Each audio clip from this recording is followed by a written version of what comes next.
జూబ్లీహిల్స్ ఉప ఎన్నికల్లో కాంగ్రెస్ పార్టీ అక్రమాలకు పాల్పడుతుందని, పెద్ద ఎత్తున దొంగ ఓట్లను సృష్టించి గెలవాలని చూస్తుందని బీఆర్ఎస్ మాజీ మంత్రి కేటీఆర్ ఆరోపించారు. తెలంగాణ భవన్లో జూబ్లీహిల్స్ నియోజకవర్గంలో జరుగుతున్న దొంగ ఓట్లపై పవర్ పాయింట్ ప్రజెంటేషన్ ఇచ్చారు.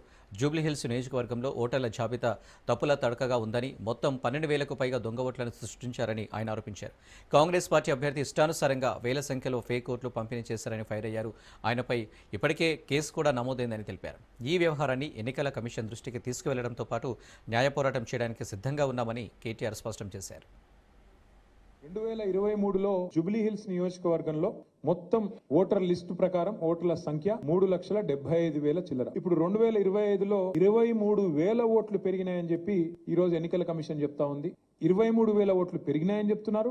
12,000 ఓట్లు డిలీట్ చేశామని చెప్తున్నారు. 3,98,000 ఓట్లు అంటే దాదాపు 4 లక్షల ఓట్లు ఉన్నాయని చెప్తున్నారు. గతం కంటే దాదాపు 23,000 ఓట్లు పెరిగినాయి. 12,000 తీయంగా ఇంత సడన్ స్పైక్ అంటే చాలా అసాధారణమైన స్పైక్. అది ఇంత అసాధారణమైన స్పైక్ ఎట్లా వచ్చింది, ఇంత ఒకటేసారి ఓట్ల సంఖ్య ఎట్లా పెరిగిందని మాకు అనుమానం వచ్చి అప్పుడు మేము ఎంక్వైరీ చేయడం మొదలు పెట్టాం. This is the Congress candidate who's been announced recently has conducted this program called voter cards distribution.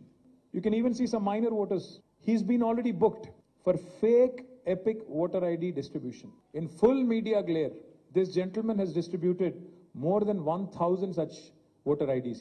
Congress party నాయకుడు ఆయన ఇష్టానుసారంగా అసలు ఆయనకి ఎవరు అధికారం ఇచ్చారు, అందులో మహేష్ కుమార్ గౌడ్ గారు, రేవంత్ రెడ్డి గారికి, రాహుల్ గాంధీకి ఓటర్ ఐడితో ఏం సంబంధం, డిస్ట్రిబ్యూషన్ తో కాంగ్రెస్ పార్టీకి ఏం సంబంధం? ఆయన ఇష్టం వచ్చినట్టుగా ఓటర్ ఐడి డిస్ట్రిబ్యూషన్ అని పెట్టుకొని మరి ఎలక్షన్ కమిషన్ తెలుసో లేదో కూడా తెలియదు. చూస్తుంటే కొంతమంది మైనర్ ఓటర్లా కనబడతా ఉన్నారు. మరి వాళ్ళందరినీ కూడా పిలిచి 1000 మందితో ఓటర్ ఐడి డిస్ట్రిబ్యూషన్లు చేయడం జరిగింది. డిస్ట్రిబ్యూట్ చేసినాయని దొంగ ఐడి కార్డులు, ఫేక్ ఐడి కార్డ్స్ అని చెప్పి కేసు కూడా పెట్టారు. ఫేక్ ఐడి కార్డ్స్ డిస్ట్రిబ్యూషన్ అనేది చాలా సీరియస్ నేరం. కానీ చూస్తుంటే మాత్రం మరి మొత్తం కిందికెళ్ళి మిద్దాక అంతా కొల్యూడ్ అనేట్టే కనబడుతుంది. కాంగ్రెస్ బీజేపీ ఎట్లా కొల్యూజన్ గవర్నమెంటే నడుస్తుంది.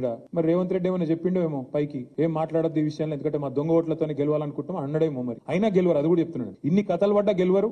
మళ్ళా ఖచ్చితంగా అక్కడ మంచి మెజారిటీతో గెలిచేది బీఆర్ఎస్ గెలుస్తుంది, బ్రహ్మాండం గెలుస్తుంది. మేము డిమాండ్ చేసేది ఎన్నికల కమిషన్ ని 3. ఒకటి, ఇంత స్పష్టంగా ఆధారాలతో సహా మీ మొహాన కొట్టి నిన్న మేము అడిగాం, యాక్షన్ తీసుకోండి అని అడిగి 24 గంటలైంది. ఇప్పటి వరకు ఉలుకు లేదు, పలుకు లేదు, స్పందన లేదు. రెండవది, మేము అడుగుతున్నాం థరోగా ఇన్వెస్టిగేషన్ చేయండి అని అడిగాం. ఇప్పటిదాకా స్పందన లేదు.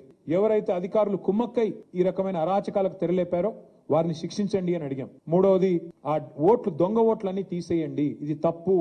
అభ్యర్థి సొంత తమ్ముడికే 3 ఓట్లుంటే ఇదేం ఎన్నిక, ఇదెక్కడ ఎన్నిక అని చెప్పి అడుగుతున్నాము. న్యాయం కోసం డిమాండ్ చేస్తున్నాము. మరి మాకైతే ఎలక్షన్ కమిషన్ మీద నమ్మకం లేదు. ఎందుకంటే